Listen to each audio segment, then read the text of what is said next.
নবম দশম শ্রেণীর শিক্ষার্থীদের জন্য 10 নম্বর অঙ্কটি আজকে সমাধান করছি। অঙ্কটি দেওয়া আছে m প্লাস 1/m = a হলে m³ প্লাস 1/m³ এর মান নির্ণয় করো। অঙ্কটি দেখলে এবার সমাধানটা আমরা শুরু করি। অঙ্কটার সমাধানে দেওয়া আছে m প্লাস 1/m = a। প্রদত্ত রাশি কি দেওয়া আছে m³ প্লাস 1/m³। আচ্ছা, m³ লিখতে পারি, আর 1/m³ এটা লিখতে পারি 1/m whole cube. 1/m whole cube, কারণ 1 এর উপরে কিউব দিলে এর মান কি থাকে 1 এ থাকে, আর m এর উপরে কিউব দিলে তো m³ এ থাকে।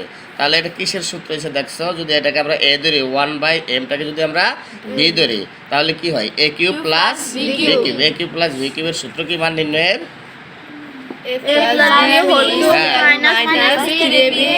আবার বলো a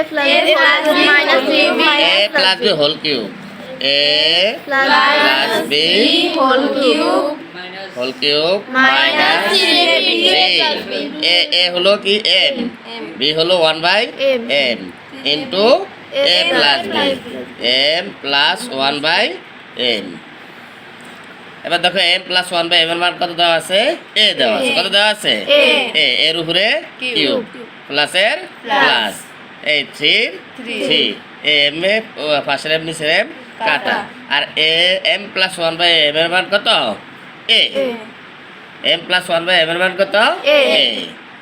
এখান থেকে একটা a যদি আমরা কমন নেই, a কিউব থেকে যদি a কমন নেই তাহলে কি a স্কয়ার প্লাস 3a থেকে a কমন গেলে কি থাকে 3। এটা হচ্ছে এই অঙ্কের অ্যান্সার।